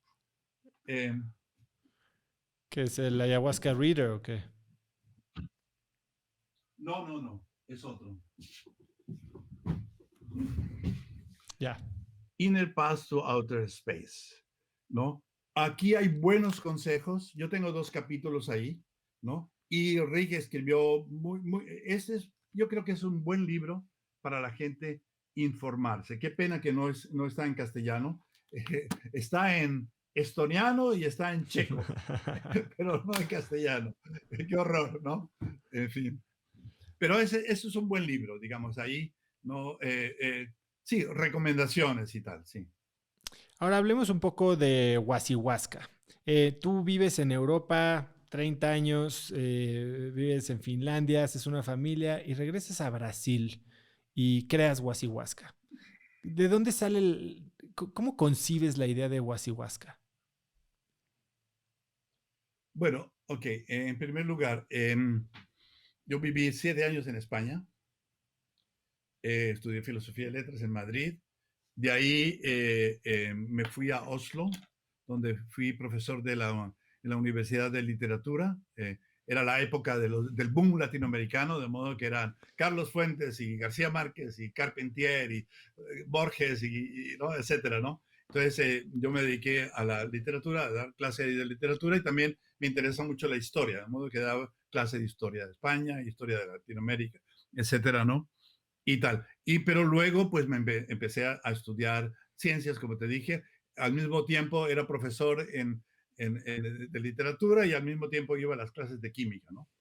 Al final no resultó bien porque mis colegas del Departamento de Ciencias Románicas me dijeron, bueno, pero tú que estás estudiando química y no sé qué y tal y cual, y que, entonces, bueno, ok, hice una maestría mixta donde tomé lingüística y escribí una tesina, en fin, ¿no? Para como que para paliar, pero no me sirvió de mucho porque cuando hubo un puesto vacante en la universidad, ahí pues se lo dieron a un noruego y entonces me fui. Yo dije, yo no aguanto aquí más porque era buen profesor ¿no? y tal. Entonces me fui a Finlandia, me dieron un trabajo en Finlandia, en la Escuela Superior de Economía Sueca en Helsinki. Muy interesante porque yo me fijo mucho en las sincronicidades, ¿no? Que eso es, ¿no? Porque ahí ves que cómo hay un juego por detrás, ¿no? Pues resulta que yo tuve el puesto que tenía Rafael Castén. Rafael Castén fue un etnólogo, sociólogo sueco-finlandés que fue el primero que hizo un estudio etnográfico sobre Natem, sobre Yajé, en Natem entre los Shuar en Ecuador. Natem es el nombre que se le da allí al Yajé o la ayahuasca, ¿no? Rafael Castén. Entonces, bueno, tuve ese trabajo y entonces, bueno, empecé ya a hacer el trabajo de campo, ¿no? Todo mi tesis doctoral la hice sobre el vegetalismo peruano en los veranos, porque yo no tenía que trabajar y en los veranos yo me financié todo yo mismo, hasta que hubo un momento, tuve una muy buena suerte, me dieron una Guggenheim. Yo conocía a todos los grandes, a Schultes, a Peter Forst, etcétera, ¿no? Hice una solicitud y me dieron una Guggenheim en el 86 que me permitió dedicar un año totalmente a la investigación. Entonces ya me fui a Perú y todo esto y tal. Pero eh, eh, en algún momento volví a Finlandia y me dieron estuve aquí viajando, estuve aquí en Florianópolis y di una charla en el Departamento de Antropología aquí. Les gustó mucho mi charla. Me dijeron, ¿por qué no solicitas un puesto de profesor visitante? Entonces escribí mi solicitud, tardó 2 años porque la burocracia aquí en Brasil es terrible, y me dieron el puesto de profesor visitante. Vine aquí a Florianópolis. Aquí conocí a mi mujer brasilera. Yo estuve casado con una finlandesa, de la cual tengo dos hijos y una hija, ¿no? Y entonces di clase aquí en la universidad y una de mis alumnas me dijo que había un terreno muy interesante aquí en el norte de la isla. Y yo siempre tenía esa idea. Yo he conocido a todos los grandes, los maestros ¿no? de este campo. Y luego mis colegas, pues son Dennis McKenna y Paul Stamets y Jay Scalloway y toda esa gente, ¿no? Y yo estaba soñando con un lugar donde yo podría traer a mis amigos y tener seminarios, ¿no? Juntar. Para mí, el motivo principal de Huasihuasca es aprender, seguir aprendiendo, no dejar nunca, ¿no? Entonces, es reunir a los amigos y a través de seminarios. Entonces, hay un número de personas que pagan, ¿no? Y con ese dinero yo puedo traer a mis amigos y tenemos discusiones interdisciplinares, etcétera, ¿no? Entonces, es eso, ¿no? Básicamente es un sitio que ha estado ya, 20 años ya. Oficialmente comenzamos en el 2003, me parece, pero la verdad ya teníamos las primeras reuniones para del año 2000, ¿no? Y bueno, es esto. Entonces, es reunirnos aquí durante 2 semanas, comiendo comida orgánica en medio de la naturaleza, con un jardín botánico fantástico que tenemos aquí, de 400 especies ya, y completamente interdisciplinar, ¿no? Porque yo pienso que eso es algo que necesitamos, ¿no? No te puedes quedar en no es que yo soy botánico, soy antropólogo, soy esto, lo otro, sino que para poder entender dónde estamos necesitamos input de muchas disciplinas diversas, y incluyendo psicólogos, psiquiatras, pero filósofos, hemos tenido cosmólogos, hemos tenido botánicos, en fin, ¿no? Entonces se trata de eso, de juntarnos y estar 2 semanas, ¿no? En fin, ¿no? Es un sitio educativo, simplemente. Oye, además de Huasihuasca, entiendo que eh, eres amigo de Pablo Amaringo y tienes ya una gran colección de su arte que has empezado a comercializar. Cuéntame un poco de True Bueno, eso Amaringos. es otra. La cosa de Pablo Maringo sí, es otra historia, ¿no? Primero, no es que soy amigo de Pablo Maringo ya murió Bueno, hace, bueno, bastantes años, sí. Entonces, bueno, la historia es muy simple. En 1985, yo organicé en Bogotá el primer simposio internacional e interdisciplinar sobre lo que llamé sobre Banisteriopsis caapi y sus mezclas, ¿no? Incluyendo yagé, ayahuasca y otras muchas más, ¿no? Eso fue en Bogotá, era el 45 Congreso de Americanistas. Eh, y entre ellos estaba Dennis McKenna. Con Dennis habíamos ya proyectado encontrarnos en Iquitos para recoger plantas para el jardín botánico que Terence había creado en Hawái. Se llama Botanical Dimensions. Y Dennis había conocido a este señor, a este Pablo Amaringo. Me dice, conocía a un señor bastante curioso, interesante. Y bueno, dije, pues vamos a visitarlo, ¿no? Y realmente, pues, sabía mucho de plantas, ¿no? Y yo estaba justamente ya terminando mi tesis doctoral sobre vegetalismo, es decir, todas esas plantas que utilizan los ayahuasqueros, y me di cuenta que Pablo sabía mucho de plantas, ¿no? Y me dijo que él había sido ayahuasquero, que él había sido, ¿no? Pero que había dejado completamente la ayahuasca hacía 7 años. Y de repente sacó unos dibujitos, unas pinturitas en acuarela, en papel más barato, con acuarelas baratas, que tenía, él me dijo que él hacía esas cosas de vez en cuando, ¿no? Estos paisajitos de la, no, selva amazónica. Yo me quedé absolutamente fascinado, porque eran retratos de la vida selvática y eran retratos de plantas y animales, ¿no? Peces, ¿no? Animales de la selva, ¿no? Y me dijo, es que yo recuerdo todo lo que he visto. Ahí apareció la idea. Pablo, ¿tú recuerdas las visiones que tú tenías cuando tomabas ayahuasca?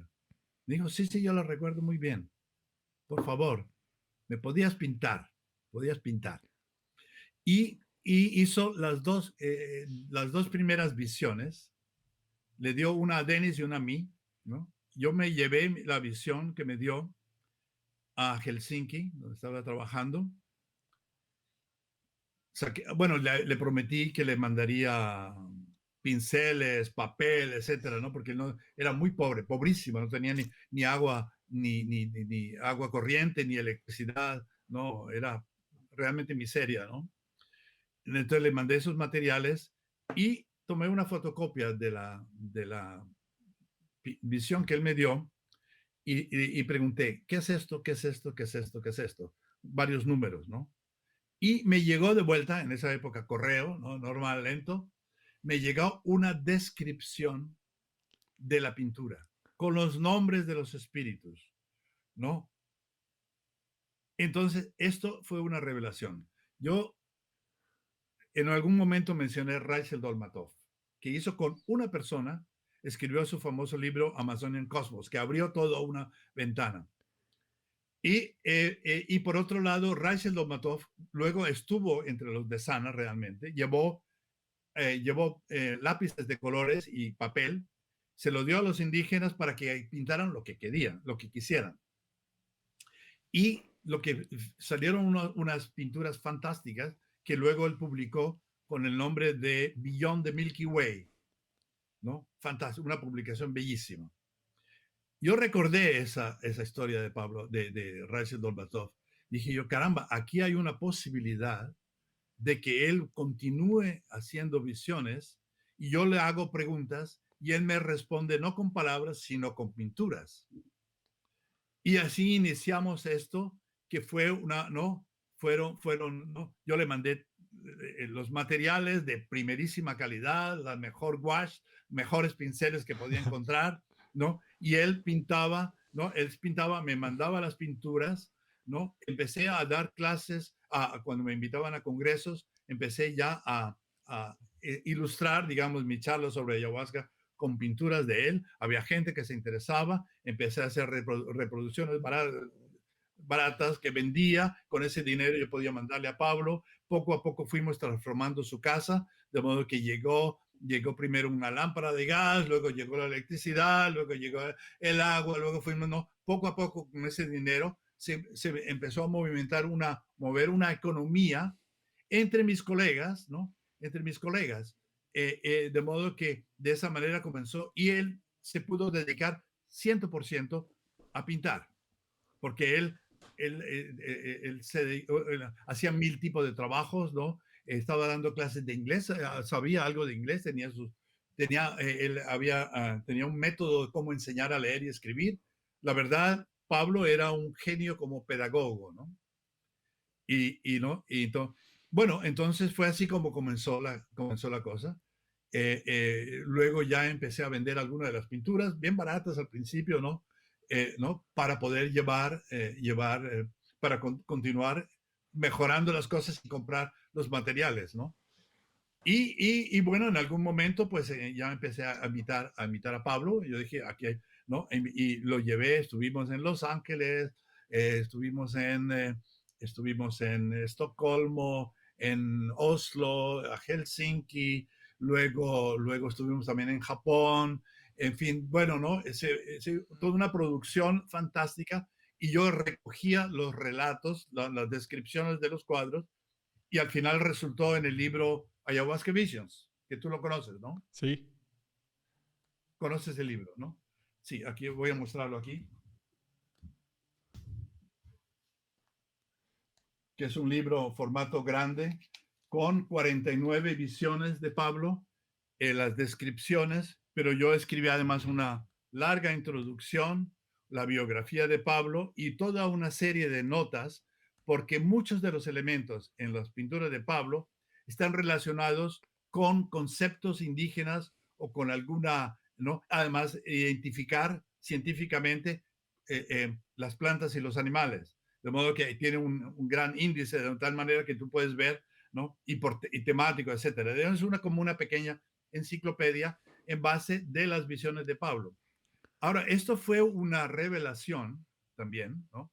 Porque nadie lo había hecho. Nadie había pintado las visiones así, ¿no? Los indígenas pintan, digamos, están inspirados, ¿no? De alguna manera, pintan la serpiente cósmica, tal, pero es bastante abstracto, ¿no? Digamos que no es un tipo de pintura que intenta ser, ¿cómo se llama? Figurativa, ¿no? Los indígenas. Ahora, Pablo intentó hacer una pintura figurativa de las visiones, que es extraordinaria, ¿no? Entonces, bueno, salió ese fenómeno, el libro se difundió mucho, me invitaban mucho a congresos, a Pablo también, yo me lo llevaba y tal y cual, ¿no?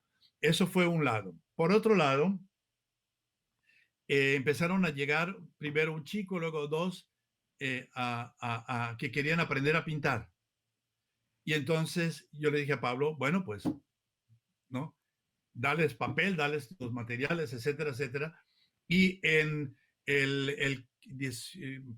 no recuerdo, el 18 de junio de 1988, le dije a Pablo, vamos a crear una escuela de pintura oficial, ¿no? Compramos una botella de vino y dijimos, bueno, hoy está fundada la escuela de pintura Usco Aya. Usco Aya es príncipe espiritual. Y aquello fue un gran éxito. Llegamos a tener 300 alumnos gratis. La escuela es totalmente gratis. Los, eh, los, eh, los, eh, eh, los elementos, el papel, los pinceles, todo gratis. Se lleva cuando, claro, empezaban con papel baratito, ¿no? Pero en el momento que llegaban a un cierto nivel, entonces Pablo sacaba papel Arches, que es papel francés de altísima calidad, o que era como la graduación. Aquí tienes tu hoja de papel y aquí están los elementos, pinta, ¿no? Ahora, lo más importante es que todo empezó con que Pablo decía que él recordaba todo lo que había visto. Resulta que él enseñó esa misma técnica a sus alumnos. Se trata es de recordar lo que se ha visto y luego ponerlo en el papel. Y yo descubrí a través de la escuela de pintura que los amazónicos, al parecer, tienen lo que se llama una gran memoria eidética. O sea, ¿no? Recordar lo que has visto. No, los occidentales normalmente tenemos pésima memoria eidética, ¿no? Es decir, yo cierro aquí los ojos y no sé dónde están las cosas, ¿no? Si me dicen dónde están cada cosa, no lo voy a recordar, ¿no? Los amazónicos, quizás porque han tenido todos sus antepasados, tienen años de experiencia de ver, percibir muy atentamente, porque en la selva tú te puedes perder, hay que tener una muy buena memoria visual para poder ¿no? manejarte en la selva y además reconocer la cantidad de plantas y animales que hay. Es decir, que eso es parte del ser amazónico. Aunque estos chicos en gran parte ya eran casi urbanos, pero de alguna manera Pablo les hizo recuperar esa memoria idética de tal manera que la escuela organizaba excursiones a la selva para ver lo que hay y los alumnos tienen que recordar elementos de lo que vieron en esas excursiones y luego crear en su mente con esos elementos paisajes, ¿no? Que son paisajes suyos de su memoria, no es que van a retratar algo exactamente como era, sino que se toman elementos y se crea. De modo que hay una combinación de memoria idética y creatividad, que es lo que hacía Pablo. Lo que hacía Pablo, esa es la, ¿no? Y fue un éxito extraordinario. Yo estuve varios años, ¿no? Dediqué varios años de mi vida a esa escuela, organicé exposiciones, justamente estuve pensando hoy que una exposición que organicé en Helsinki, vendimos todo prácticamente de los chicos, no de Pablo, ¿no? Lo de Pablo era más difícil, ¿no? Porque era muy extraño, pero paisajes amazónicos, todo el mundo lo ve, plantas y animales, ¿no? Y Y ahora tal, ¿no? Y de modo que le tienes, dediqué años. y ahora tienes esta ¿Cómo? página, True Amaringos, con tu hijo. Ah, bueno, sí. Ok, eso es la parte de la escuela de pintura. Yo de la escuela de pintura yo me retiré completamente porque empezaron también muchos problemas. Como todo, esto es típico de los antropólogos, lo saben muy bien. Cuando tú entras en un lugar y en el momento en que empieza a mover dinero, empiezan los problemas, donde cada uno quiere tirar por su lado, ¿no? En la escuela teníamos un sistema en que si se vendía un cuadro, la mitad del dinero iba para el artista, la otra mitad iba para la escuela. Con esa mitad se compraban más pinceles y papel, se pagaban las cuentas de electricidad, ¿no? Y se iban trayendo cosas allí, tenían una cámara de vídeo, el primer computador, no muy primitivo, pero teníamos computador, etcétera, ¿no? De modo que esa era la manera. Pero eh, esto es una historia larga. Los amazónicos tienen una larga historia de explotación, porque los blancos han ido allá, a pesar de que yo soy mestizo, ¿no? Pero bueno, desde el punto de vista de un amazónico, soy un blanco, un occidental, soy un gringo, a pesar de haber nacido en la Amazonía.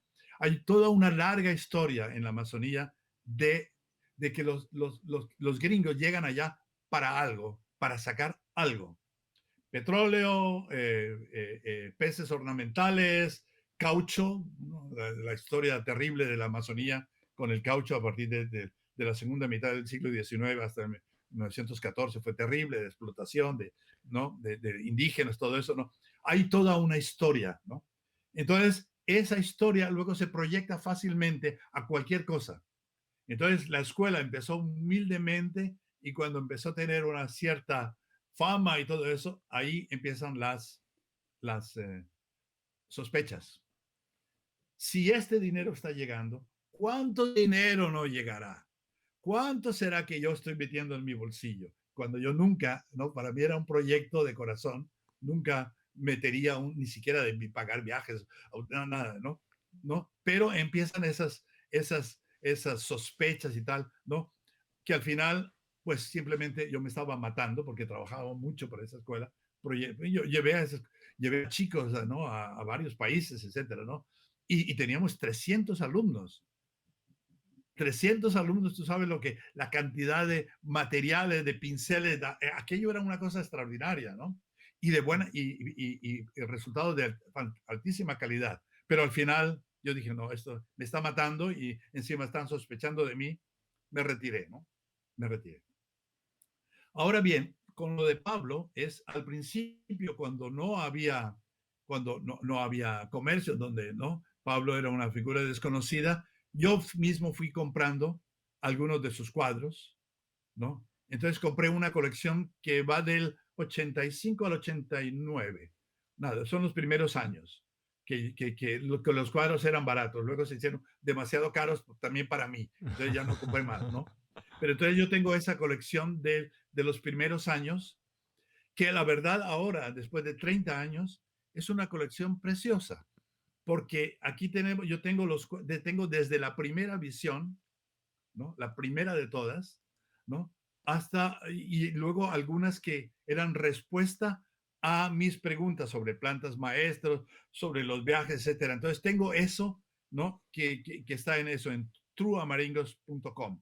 Y lo digo True Amaringos porque desgraciadamente luego hubo una gran cantidad una producción de visiones y tal, de las cuales yo y algunas otras personas sospechamos que ya no son producción de Pablo, sino de los estudiantes, pero él lo firmaba o ponían la firma, etcétera. Pero el caso es que ahora mismo hay una saturación, digamos, de visiones de la ayahuasca, pero ya no es lo mismo, porque ya es repetitivo, muy ornamental, mucho más respondiendo a un mercado de gente que quiere tener una visión de la ayahuasca y tal. Lo que yo tengo es muy fresco, porque son las primeras, y es cuando Pablo estaba intentando buscar también técnicas nuevas. El tipo era un genio de la pintura, ¿no? Porque es completamente autodidacta. Él dice que él aprendió, el ayahuasca fue el que le enseñó a pintar. El ayahuasca dice que le enseñó le enseñó a mezclar colores. Y tenía toda una historia y una pena que al final yo también me retiré y ya no pude trabajar más con Pablo por todas esas sospechas y tal. Yo dije, yo no me meto más en esto, yo me retiro, y la escuela cayó, y luego vino otra gente y luego no sé qué pasó y tal. Pero tengo un buen contacto con algunos de los primeros estudiantes, pero no están en trueamaringos.com. Yo me quedé un poco con la espina, ¿no? De decir, no me quiero meter más en de marchand de arte y tal y cual, porque no quiero que me acusen o no. Entonces ya me dediqué completamente a la investigación y dejé la escuela y entonces me metí en el estudio de las religiones de ayahuasca aquí en Brasil. Con eso en mente, y quiero ser respetuoso de tu tiempo, Luis, en los próximos 12 meses, ¿cuál es el proyecto que más atención está requiriendo de ti o el que más te emociona? No, ahora mismo estoy escribiendo un artículo que empezó siendo un artículo y que va a terminar siendo un libro, creo, que es justamente sobre animismo, ¿no? Y para mí lo más importante es que, bueno, en primer lugar,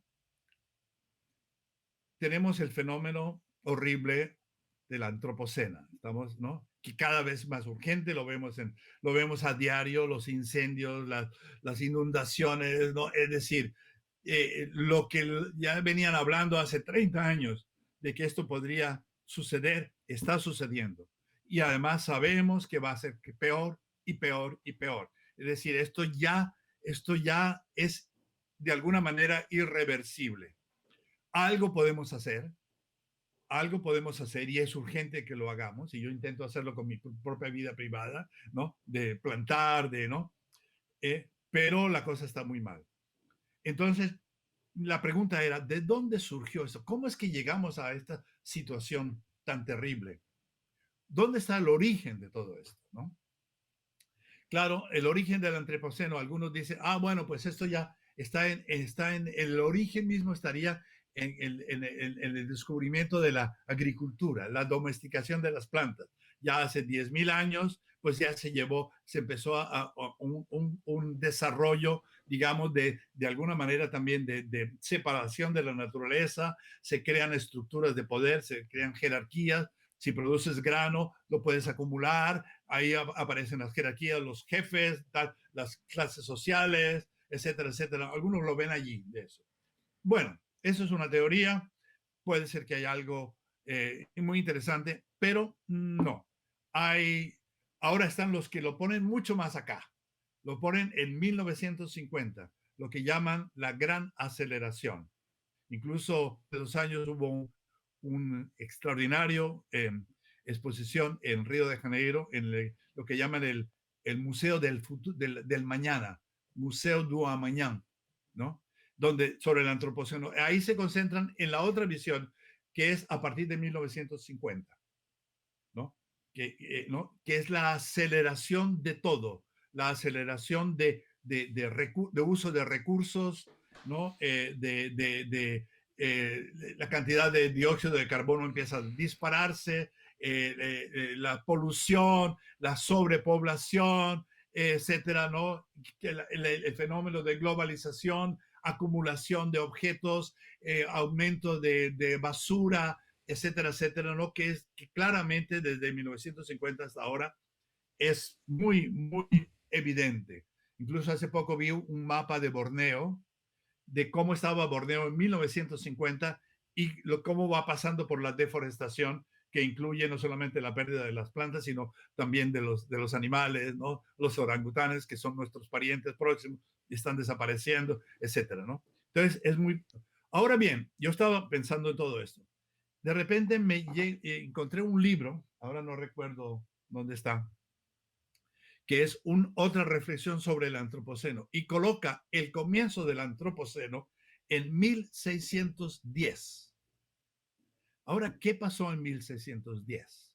Bueno, no ha pasado, no hubo una catástrofe, no hubo un maremoto, no hubo un no sé qué, no hubo una seca enorme, etcétera. Lo que han encontrado, y que por eso está bien marcado, es un aumento rápido del una reducción inesperada, súbita, de dióxido de carbono. ¿Qué pudo haber ocasionado esa reducción de dióxido de carbono? La muerte de entre 95 y 98% de la población de las Américas, que era básicamente horticultores. América tenía enormes extensiones de cultivos, en gran parte, México entera, ¿no? O sea, ¿no? Allí se cultivaba el maíz y otras muchas plantas, ¿no? Amazonía se cultivaba muchísimas cosas. Amazonía es una selva hecha por el hombre, es una selva antropogénica, ¿no? No es el sitio intocado, no, no, no, no. Había millones de habitantes en la Amazonía que tenían cultivos. Los Andes estaba lleno de cultivos en terrazas. En México teníamos las chilampas. Es decir, América estaba enormemente cultivada, ¿no? Había áreas que no, pero había una enorme producción de cultivos. Y la verdad, los amerindios contribuyeron con el tres quintas partes de la comida que comemos actualmente. ¿Qué sería del mundo sin papas, sin maíz, sin quinoa, sin tomate, sin yuca, ¿no? Es decir, ¿no? Sin tabaco, sin coca, ¿no? Sin tantas cosas. Es decir, que y la cantidad de frutas y tal. En América no se domesticaron los animales, solamente el guajolote en México, la llama en los Andes y estos, ¿cómo se llama? Los conejillos de India en Ecuador, nada más, ¿no?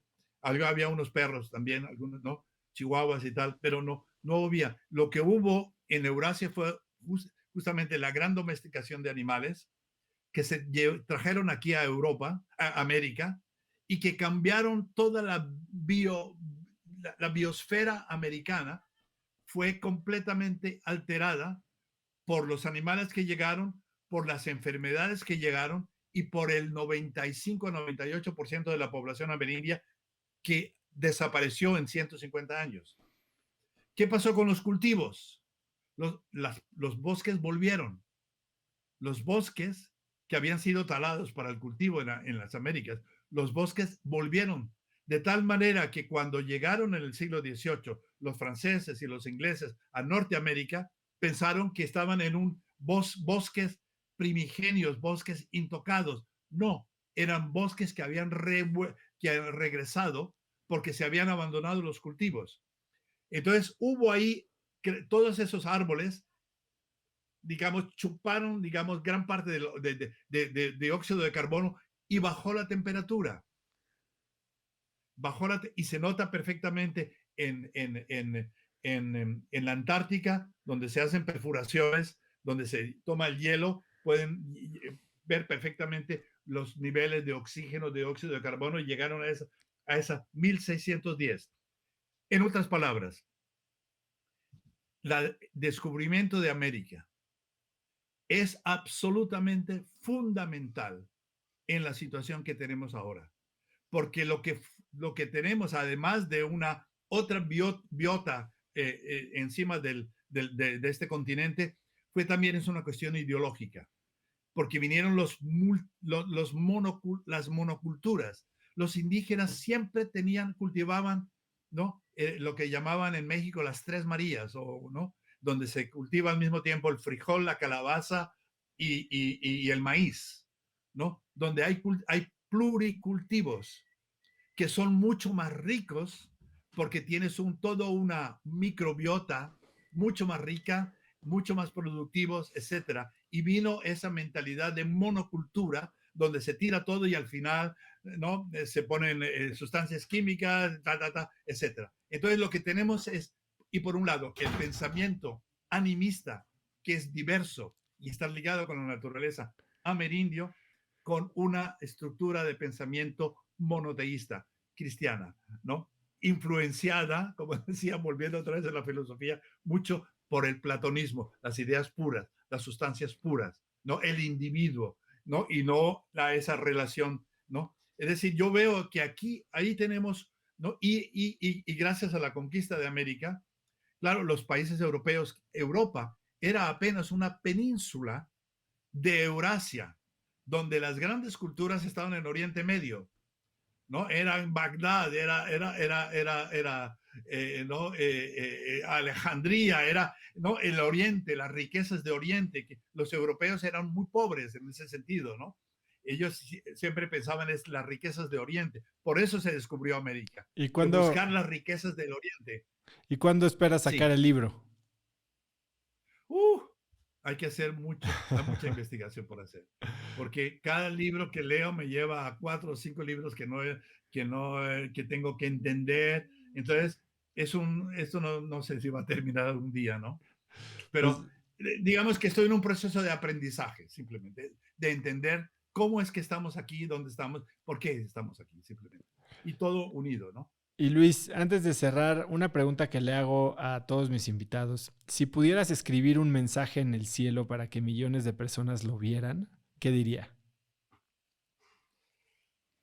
Vuelta a la naturaleza, o reconexión con la naturaleza. Es lo más importante que necesitamos. Es la reconexión. Es decir, tenemos que reconocer que somos un animal en medio de todos estos otros animales. No somos los más importantes, no somos el culmen de la creación, no somos, no, no. Tenemos que ser humildes y esa idea de griega, por un lado, del hombre es la medida de todos, y esa otra idea bíblica de que somos creados a imagen y semejanza de Dios, con poder sobre todo lo demás, eso no da buenos resultados. Tenemos que ser más humildes. Es reconectarnos con la totalidad, con toda esta maravilla del planeta que tenemos, que lo estamos destruyendo. Luis, ha sido verdaderamente un privilegio platicar contigo. Ya nos aventamos 2 horas. Yo tengo 1000 otras preguntas, Ok, pero creo que seguramente ya habrá una nueva ocasión. La información que nos compartes sobre tu experiencia, creo que va a ayudar a que la gente tome más conciencia sobre estos temas que parecen hasta de moda de repente y que, como tú lo dices, pueden ser muy riesgosos y generar más mal que bien. Eres un crack, Luis. Te agradezco muchísimo tu tiempo. bueno, muy bien. ¿Dónde puede Bueno, seguirte la gente? ¿Dónde puede contactarte la gente? Preguntarte. Digo, yo tuve que hacer algo de insistencia. sí, bueno, me llegan muchos mensajes, ¿no? Y no tengo tiempo de responder tantos. Bueno, tenemos esa página web, guasihuasca.org, ¿no? Que ahora la estamos rehaciendo con mi hijo. Y ahí poco a poco, ahora está, ¿no? Es que tuvimos un problema y, ¿no? Y desapareció y estamos rehaciéndola. Pero era muy primitiva de todas maneras. Entonces, poco a poco vamos a ir colocando más cosas, artículos, enlaces con cosas interesantes de todos estos temas, ¿no? Poco a poco, ¿no? De modo que sí, responder privadamente, difícil porque ya cada día me llega mucha cosa, ¿no? Y tengo que seguir trabajando, ¿no? Luis, Entonces, redes no sociales. siempre puedo responder. ¿Tienes redes sociales? ¿Están en alguna? ¿No? No, bueno, mi hijo me dijo que me pusiera en Facebook, nunca coloca nada, o muy pocas veces, y me llega un montón de cosas, de modo que Facebook, no tengo Instagram, no tengo nada de Twitter, no, nada de eso, no, no. Yo soy a la antigua, ¿no? A la antigua, entonces, De regreso a la naturaleza. en fin, exacto, sí. Luis, pues Cuanto menos máquinas, mejor. Pues muchísimas gracias. Me dará mucho gusto conocerte si algún día estoy en Floripa, que tengo muchas ganas de ir. Eh, ya me daré una vuelta por Huasihuasca. Muy bien.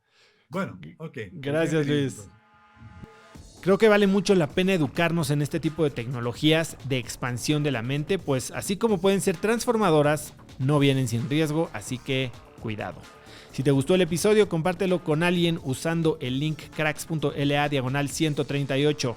Compártelo en redes, WhatsApp o por donde quieras. Si crees que le puede ayudar a alguien, nos ayudas a nosotros al mismo tiempo que los ayudas a ellos.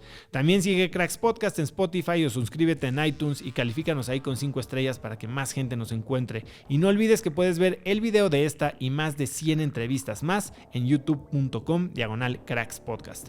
Mencióname en Instagram o Twitter con la lección que más te llevas del episodio de hoy como @osotrava y no olvides mencionar a Luis Eduardo en LinkedIn como @LuisEduardoLuna. Puedes encontrar links a todo lo que Luis Eduardo y yo comentamos y mencionamos el día de hoy en cracks.la/138. Y no olvides, antes de irte, registrarte para mi newsletter Viernes de Cracks, que es un correo muy corto que mando cada viernes con 5 tips, artículos, libros, gadgets, frases o cosas que encuentro en internet y que creo que pueden ayudarte a tener una vida más productiva o al menos empezar una conversación interesante este fin de semana. Son más de 75,000 personas las que lo reciben cada semana y es de lo que mejores comentarios recibo en mis redes. Para registrarte es muy fácil, puedes ir a cracks.la/viernes y pronto voy a estar en tu inbox. Así que eso es todo por hoy. Yo soy Osotrava y espero que tengas una semana de cracks.